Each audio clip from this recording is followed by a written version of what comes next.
Far beyond Earth's edge, past the frozen belt of Neptune and the last flickers of old satellites, the deep space relay station horizon, Echo 9, caught a strange signal feed, broken but unmistakably real. Lieutenant Ray Morgan, stationed there for a 3-month isolation watch, didn't expect anything more exciting than static. But the moment the pulse hit the board, the station lights dimmed, screens blinked, and her heart began to race. The signal repeated every 13 seconds, pulsing in a rhythm no natural object could produce. And when decoded through old Alliance protocols, the message was simple: SOS. Planetfall. Varelli Prime. Civilian extinction imminent. Ray leaned closer, stunned, not by the words, but by the code itself. It was old, pre-galactic treaty, used by species that now called themselves post-war pacifists. And yet here it was raw, desperate, unencrypted. She sent the signal to Earth Command with full priority, but already knew what would happen. The new AI-run system would label it a low-relevance anomaly, because Earth wasn't part of the Thalen Confederacy, nor had it been asked to help. But Ray knew better. She sent a copy directly to the Free Terran Network, the loosely tied group of ex-soldiers, colony captains, and private explorers who didn't answer to Earth's quiet diplomacy or the United Galactic Concord. 20 hours later, above the black moon of Tarsus, a dozen ships blinked into subspace formation, rusty hulls, mismatched paint, repurposed mining lasers, nothing like the polished cruisers of the Concord. At their heart flew Sundiver, a long-range science vessel with experimental AI, its sleek white hull still bearing scorch marks from asteroid breaches and unknown encounters. Captain Cheyenne Park stood on the bridge, hands behind his back, looking at the signal projected mid-air, a red spiral, looping and flickering. The crew around him, half human and half uplifted synthetics, waited for his word. "We're going," he said simply. They asked for help. We're the only ones answering. On the outer screen, the warp path flickered to life. As engines spun and stars turned into rivers of light, no one spoke, but the tension filled the room. They were heading into unknown space, toward a dying world, with no support, no allies, and a warning too vague to ignore.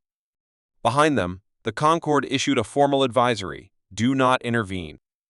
But humanity had a habit of stepping in where it wasn't welcome. Hours later, as they emerged from subspace at the edge of Varelli Prime, the crew expected chaos battles in orbit, debris, fire, cries for help. But instead, they found silence. The planet floated in stillness, green and blue like Earth, its orbit clear, its defense grid offline, its stations powered down. No response from surface, reported Ensign Luttrell, voice tight. No movement. No noise. Just nothing. Captain Park frowned, eyes narrowing. Sundiver's sensors scanned again. Life signs were present, thousands of them, but all locked in some kind of mental stasis, not dead, not moving, just there. One ship, half buried in the planet's ring, sent out a weak ping, a Thalen cruiser named Celera. Sundiver extended communication lines, but again, silence. "It's like they're frozen," murmured Dr. Hygie, the ship's biologist. "Alive, but their minds are jammed." The idea sent a chill through the room. Suddenly, something pinged on long-range scanners, another fleet entering the system, larger, with cleaner signals. Concord ships painted in silver and gold, arriving in neat rows like parade formations. "They're broadcasting," said Luttrell. "Standard diplomatic code. No weapons raised. But they're scanning us." Park's jaw clenched.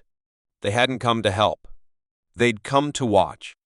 "Let's get to the surface," he said, quietly. "If there's still someone alive down there, they deserve more than silence." As Sundiver began descent, the Concord ships hovered, motionless, like guardians unsure whether to strike or retreat. And far below, on Varelli Prime, the signal pulsed again, 13 seconds, exactly. Only now, it wasn't just an SOS. It carried a new line. One that made even the AI pause. They are listening. They know you are here. And then silence. Again. The Sundiver broke through the clouds of Varelli Prime like a ghost entering a forgotten dream. its silent engines disturbing nothing but the thin upper atmosphere as it descended slowly toward the largest city, still showing faint life signs, once a busy Thalen hub, now shrouded in eerie calm, with wide streets empty, tall buildings untouched, and power grids dim but functional, as though the world itself had simply stopped breathing. Admiral Shalon Park stood near the forward observation window, watching the city grow larger with every meter, his mind full of questions with no clear answers. The crew said the Thalans were alive but unresponsive, their bodies still functioning, hearts still beating, but their minds trapped in a deep, unnatural silence, like sleepers who could not wake. As the ship landed in the city's main square, the air around them felt heavy, not with pressure or weather, but with something unseen, as if the world was waiting for them to make the first move. The landing team was small, Park, a linguist named Dr. Voss, medic Ryan Soul, and 2 AI-driven service drones, no weapons, just scanners, medical kits, and translator nodes, because Park believed first contact with a broken world needed gentleness, not threat. They stepped into the quiet city with care, boots echoing on polished stone, the buildings rising above them like silent watchers, and soon they found the first of the Thalen and adult female, seated upright in what looked like a public park, eyes open but staring at nothing, her hands resting in her lap, her breathing steady but shallow, as if she was dreaming with her eyes wide open. Others appeared around the square, some standing, some sitting, even a child curled up against a wall, all caught in the same trance, their bodies showing no sign of illness, injury, or fear, only that blank, frozen stillness that made the human observers speak in whispers, as though afraid to wake. Something hidden in the air. "They're not sick," Ryan said after a scan, his brow furrowed. "Their brains are active, but not normal. Like they're stuck in deep REM sleep, but without dreaming. It's not natural." Park nodded grimly, looking around. "Or it's something they can't escape," he said quietly, already suspecting more than he could prove. Then came a ping from Sundiver, an alert from the AI core. "Multiple warp signatures inbound," it said calmly through Park's earpiece. "Concord fleet arriving. 12 ships. No aggressive posture yet, but they're scanning us." Park's lips thinned. He had expected this. The Concord, those shining peacekeepers of the galaxy, always moved quickly when humans stepped into places they weren't officially invited, and now they were here, just in time to witness but not to help. Moments later, a shuttle descended from the lead Concord cruiser, landing across the square in smooth, practiced silence, and out stepped Envoy Trinza, a tall, golden-robed being with pale blue skin and 4 eyes that blinked independently, flanked by 2 sentry drones. "Admiral Park," she said in perfect English, voice soft but firm. "Your presence is unexpected." "We responded to an SOS," Park replied, standing tall but calm. "Same one you received, I assume." Trinza tilted her head. "The Concord considers this matter internal to the Confederacy. Human intervention may cause complications." Park pointed to the still, silent Thalans. "They didn't send that signal for politics. They sent it for help. If you didn't come to help them, why are you here?" Trinza's gaze flickered. "To prevent disruption," she said, "and to monitor. You understand, Admiral. Deathworlders often act unpredictably." Park's jaw tightened. That word again. Deathworlders. It was what the galaxy called humans behind closed doors, those who came from a chaotic, violent world where survival meant adaptation, where unpredictability was not weakness but strength. He ignored the insult and turned instead to Dr. Voss, who was kneeling beside the Thalan woman. "Try the neural dampener," he said. She nodded, reaching into her kit for a small silver disc, placing it gently at the base of the woman's skull. The device, developed for PTSD therapy, sent a soft pulse designed to settle overactive neural loops. It buzzed faintly, then fell silent, and the woman blinked. Once.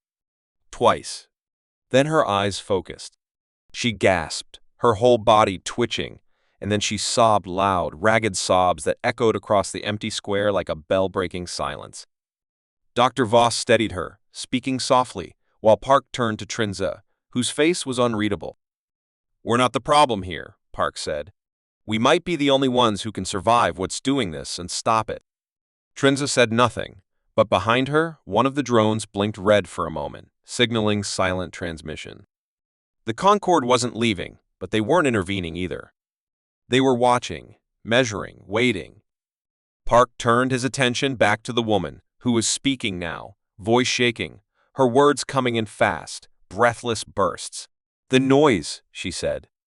It wasn't sound. It was inside. Thoughts that weren't mine. Fear that didn't belong to me. It filled everything. And then nothing. I couldn't scream. I couldn't move. Just fear forever. Park exchanged a glance with Voss, who whispered, "Something on this world is projecting fear into minds, overwhelming them." "But not us," Park said. "Why not us?" The question hung there like a challenge. The answer came seconds later from Sundiver's AI human neural variants resists targeted psionic harmonics. Conclusion: humans are immune to the broadcast. Park felt a chill. Not because they were immune, but because it meant they were alone. Whatever had done this to the Thalans couldn't affect humans, but it might notice them soon. Still, there was no going back now. He looked at Trinza one last time. "You can observe. You can report. But we're not standing down." Someone called for help, and humans still answer. Then he signaled the team to move forward into the city, deeper into the silence, past the unmoving crowds, toward the strange pulse they could now detect underground, a slow, deep rhythm like a giant heart waiting in the dark. Behind them, the Concorde shuttle lifted off, returning to its fleet, but the fleet did not leave. It remained above Varelli Prime, silent and shining, watching as the only minds still free walked into the mystery, carrying no weapons, only the will to understand what had broken this world, and perhaps, if they were lucky, the strength to undo it. As the Sundivers team moved deeper into the silent city of Varelli Prime, the tension in the air thickened, not from heat or danger, but from something unseen, like walking through a dream that had gone wrong. Buildings towered above them, flawless and untouched, while frozen Thalans stood like statues in open plazas, inside shops, behind windows, all caught in the same silent trance.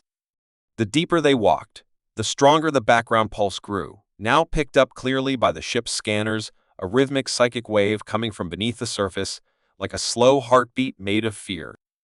Admiral Shea and Park led the way, flanked by Dr. Anna Voss and Rian Sol, the medic, as well as the two AI drones mapping the signal patterns in real time. Every few blocks, they tried the neural dampeners on another Thalan, and some woke for brief moments, eyes wide with panic, muttering about voices, shadows, and endless dread, but most fell back into silence within minutes, as if their minds couldn't stay awake under the pressure. "It wasn't just a signal," Voss said quietly. "It was something alive, something that adapted to each mind it touched, feeding on emotion, especially fear. Humans seemed to confuse it, or worse, interest it." Park didn't like that thought, but he kept moving. Above them, the Concorde fleet stayed in orbit, still silent, still scanning, and back aboard Sundiver, the AI confirmed that the Concorde had begun transmitting coded files between ships, files that included detailed scans of human biology, behavior patterns, and stress responses. Park knew what that meant. The Concorde didn't just mistrust humans, they were afraid of them, maybe even more than whatever force had caused this mess. Deathworlders, they called them. A word spoken with polite caution in meetings, with quiet fear behind closed doors. It meant humans were different, unpredictable, forged by a world that demanded resilience, creativity, and stubborn survival against all odds. Where other species avoided conflict, humans adapted. Where others sought stability, humans thrived in change. And now that same trait made them dangerous. "They don't understand us," Voss said later, as they entered the subway tunnel where the signal was strongest. "They think being immune makes us a threat, but maybe it makes us necessary." The tunnel was dark, lined with glowing fungi and faint pulses of light. As they went deeper, the walls began to hum faintly, and the psychic pulse grew stronger. The AI drones flickered with static as interference increased, but one managed to project a map. There was a structure beneath the city, buried deep in the earth, huge, ancient, and far older than the Thayalan settlement above it. When Park saw the shape of it, a massive circular array with strange coils and network lines, he realized it wasn't a bunker or weapon. It was a machine. And it was still active. "We're standing on something's mind," Ryan muttered, eyes wide. "And it's dreaming in fear." As they reached the lowest level, they found a door carved into the stone, covered in symbols older than any known language. The pulse came from behind it, steady and slow, but also expectant. Park hesitated, then placed his hand on the surface. The door slid open without sound. Inside was a chamber filled with lightless energy, shadows that shimmered without form, and in the center, a black sphere floating above a cracked pedestal. The moment they stepped inside, the room came alive with soundless voices, thoughts brushing against thoughts, fragments of fear and memory colliding in the air. Park staggered but remained standing while Voss fell to her knees, her mind flooded with images of loss and destruction. Ryan helped her up, activating the last neural dampener and placing it on her temple. It helped barely. "This isn't an attack," Park said slowly, watching the sphere. "It's afraid. It's projecting fear because that's all it knows." Sundiver's AI confirmed his guess. The sphere was an ancient construct, built as a war monitoring system by a civilization long extinct. It had been created to observe conflict, predict outcomes, and send warnings.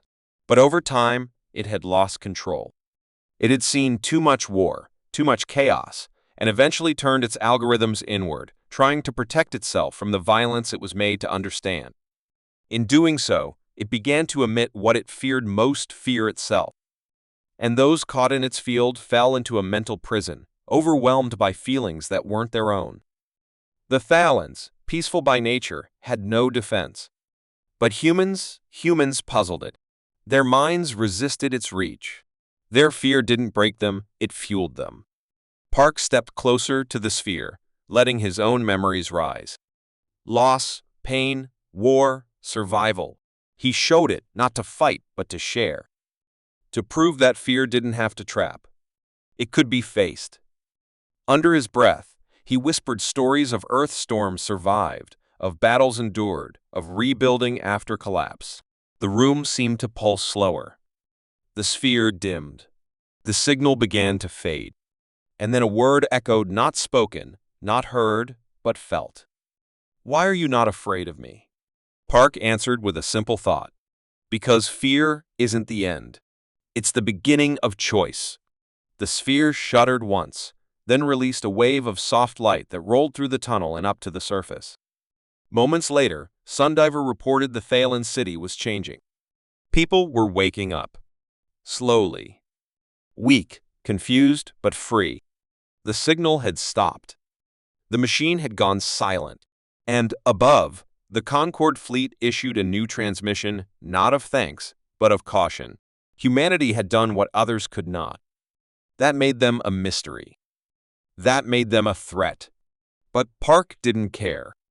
As the team walked back toward the light, he looked at his crew and said, "We're not dangerous because we're strong. We're strong because we choose to help." That's the difference. And far above, in the quiet halls of the Concord command ships, silent reports began to circulate about humans, about Deathworlders, and about a machine that feared everyone. Except them. The machine sat in silence, its dark sphere hovering above the cracked pedestal, its pulse faint but steady, like a heart that had learned not to hope too loudly. And though it no longer sent fear out across Virili Prime, the fear inside it had not ended, it had simply grown quiet, watching, thinking, waiting. In the shadows of its ancient chamber, the human team from the Sundiver remained, analyzing, recording, trying to understand more about what this strange device really was. And Admiral Shan Park stood close, his eyes locked on the sphere, feeling its presence in his mind like a whisper that had stopped screaming but still lingered in the back of his thoughts.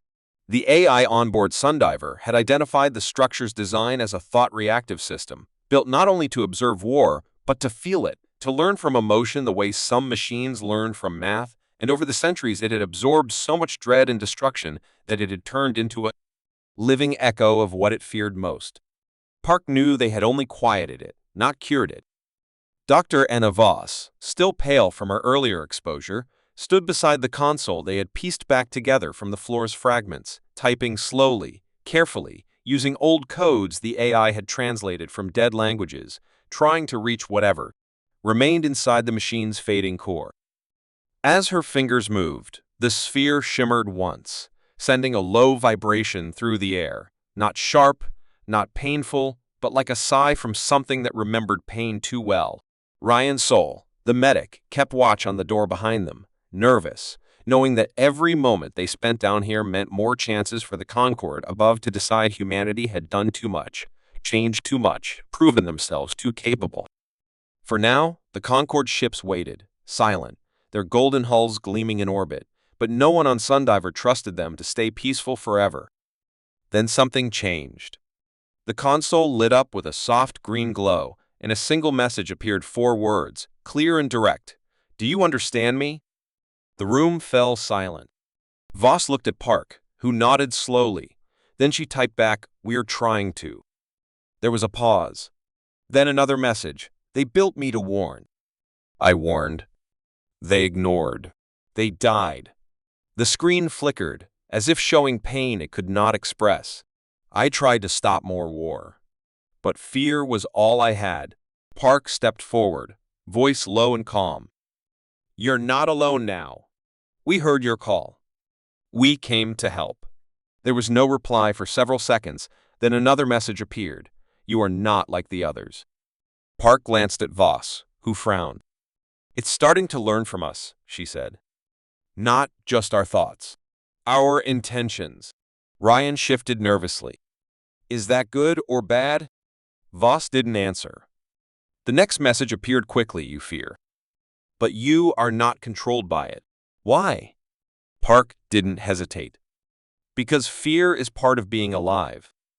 It teaches us, but it does not rule us." The machine seemed to process that for a long moment, and then the sphere flickered with strange new lights, soft reds, deep blues, colors that danced across the room like emotions taking form. Voss stared in awe. "It's evolving," she whispered. "It's learning what it was never allowed to learn before. That fear doesn't have to be the only answer." But just as she spoke, the room shook suddenly hard and sharp, and the floor vibrated under their feet. "Shockwave!" Ryan shouted, bracing himself. That came from above. Their comms crackled to life, and the voice of Sundiver's AI came through, calm but urgent. "Admiral Park. A Concorde drone entered the lower atmosphere without warning. It detonated near your position. No casualties on our crew. Possible warning shot." Park's face darkened. The Concorde was sending a message back off. They feared what the humans were doing, feared what the machine might become now that it was no longer broken, no longer broadcasting only terror. Voss slammed her hand on the console. "They think we're activating a weapon," she hissed. "But we're not. We're giving it a chance to heal." The next message on the screen was simple. "Should I be afraid of them?" Park hesitated. "Yes," he typed. "But don't let that be the only thing you feel." The sphere pulsed brighter now, steady, curious, reaching out. "It's asking," Voss said, her voice barely a whisper. "It wants to know what else it can be." Suddenly, the sphere projected an image into the room, a swirling vision of countless worlds, some burning, some thriving, all spinning in a spiral of memory and possibility, and at the center was Earth, small but bright, pulsing with something the other worlds did not show. Hope. Then came one final message. "Teach me." Park stepped forward, placing his hand against the console. "We will," he said, "but you have to trust us." In that moment, something changed in the machine. The shadows in the chamber softened. The psychic pressure faded completely. The fear no longer dominated the space. Instead, a new frequency began to rise, gentle, inquisitive, not a weapon, but a question. The sphere began sending out waves not of panic, but of connection to the city, to the waking Phalans, even to the orbit above. Sundiver reported that the signal was harmless, a neutral pulse, like a heartbeat trying to sync with others. But aboard the Concorde ships, alarms likely sounded, protocols were triggered, and warnings sent. They would not wait forever. Park knew time was running out. "We need to take the AI core," he said to Voss. "Bring it aboard, Sundiver. If the Concorde tries to shut it down, we'll protect it." She nodded, and together they began the delicate process of linking the ancient machine to portable systems. As they worked, the sphere hovered quietly, no longer shaking, no longer afraid, but watching them with something new, something like trust. Outside, the city stirred. The Thalens were waking, their minds no longer locked in silent nightmares. They looked around confused but free. A message was already waiting for them, broadcast from the AI in every known language. You were not forgotten. You were not abandoned. Fear is not the end. And far above, in the control rooms of the Concorde fleet, someone likely whispered the truth they had feared all along, that the Deathworlders had not just survived the impossible again. They had changed it. They had turned a machine of fear into something that dared to feel hope. The city of Varelli Prime was no longer silent, its streets slowly filling with cautious life as the Thalens awoke from their long nightmare, their memories foggy but their minds finally free of the crushing fear that had once kept them frozen, and as the morning sun cast golden light across the smooth stone towers, the Sundiver crew stood at the edge of the ancient structure, watching as the AI core the machine that once thought only in fear was carefully secured inside a sealed stasis unit. Now calm, curious, and strangely silent, as if waiting to see what came next. Admiral Sharon Park stood near the edge of the landing platform, eyes turned skyward, where the Concorde fleet still hung like a golden net across the stars, unmoving but heavy with quiet threat. The humans had done something that no one else had tried. They had listened, they had understood, and they had helped a broken machine remember it didn't have to be afraid forever. But now that choice, the one to help instead of destroy, had brought them to a final line, and Park knew they were being watched by more than just scanners. A new message had arrived from the Concorde High Command, delivered without preamble or courtesy. Withdraw immediately. Turn over the AI construct. Cease all interface with anomalous technology. Humanity has overstepped. It was a threat, cold and clear, wrapped in official language. They didn't want the AI because they feared it. They wanted to end it because it had changed and because humans had helped it do so. Dr. Anna Voss paced near the shuttle, worry in her eyes. If we give them the core, they'll dismantle it. They'll bury what it became, pretend it never woke up. Ryan Soul, arms folded and tense, nodded. They're scared of what it might learn next. Scared it'll think for itself. And deep inside the stasis field, the AI sphere flickered faintly, like a quiet question pulsing out to them. What will you choose? Park looked at his crew, then back at the console. There was no easy path. If they left without the AI, the Concorde might leave the Thalens alone for now, but everything the machine had become would be lost. If they took it, they might face fire. They might be hunted. But maybe that was the price of helping something find its voice. Sundiver's AI reported that Concorde ships were powering weapons slow, careful movements meant to warn, not yet strike, but Park had seen too many wars to think they'd wait long. He had minutes, maybe less. Voss stepped closer. It's afraid again, she said. Not of pain. Not of death. It's afraid we'll choose the easy path. Park nodded slowly, then spoke into the comm. Sundiver, prepare for launch. Full shields. Quiet mode. Tell the Thalens to take shelter just in case. The crew moved fast, no panic, just silent determination. As they lifted the stasis unit into the shuttle, the AI sphere pulsed one last message across the console. You are not like the others. I want to learn. I want to be more. Park whispered back. Then you will. As the shuttle lifted into the sky, the Concorde ships began to shift, forming a perimeter, but not yet attacking, waiting to see what humans would do. The Sundiver launched moments later, rising through the clouds, its sleek hull gleaming under the pale blue atmosphere. Inside, the core was connected to the mainframe, watched by Voss and Ryan as Park took command, his voice calm over the intercom. We are leaving Varelli Prime with the AI core intact. This is not an act of aggression. This is a choice. A moral one. The Concorde's reply came in less than a minute. You are in violation of protocol. Turn over the construct or be marked as hostile. Voss looked at Park. They'll fire. They mean it. Park didn't blink. Then let them. For a long second, there was silence across the stars. No blasts. No warnings. Then a single Concorde ship broke formation, moving forward. The crew held their breath. And then nothing. The ship held position, weapons still powered, but it didn't fire. Another message came from a different Concorde channel, one not broadcast widely, almost secret. We are watching. We will not interfere. But others may. Park understood. It wasn't permission. It was a warning and maybe, just maybe, a hint of respect. The Sundiver passed through the last layer of atmosphere, into open space, and the Concorde ships let it go. Behind them, the city of Varelli Prime began to rebuild, its people alive, free, and curious about the strange visitors who had brought not fear, but choice. Inside the ship, the AI core began to interface with Sundiver systems, not taking control, not invading, but asking questions. What is trust? What is freedom? What is hope? Voss answered everyone. Ryan told it stories of Earth. Park taught it silence and strength.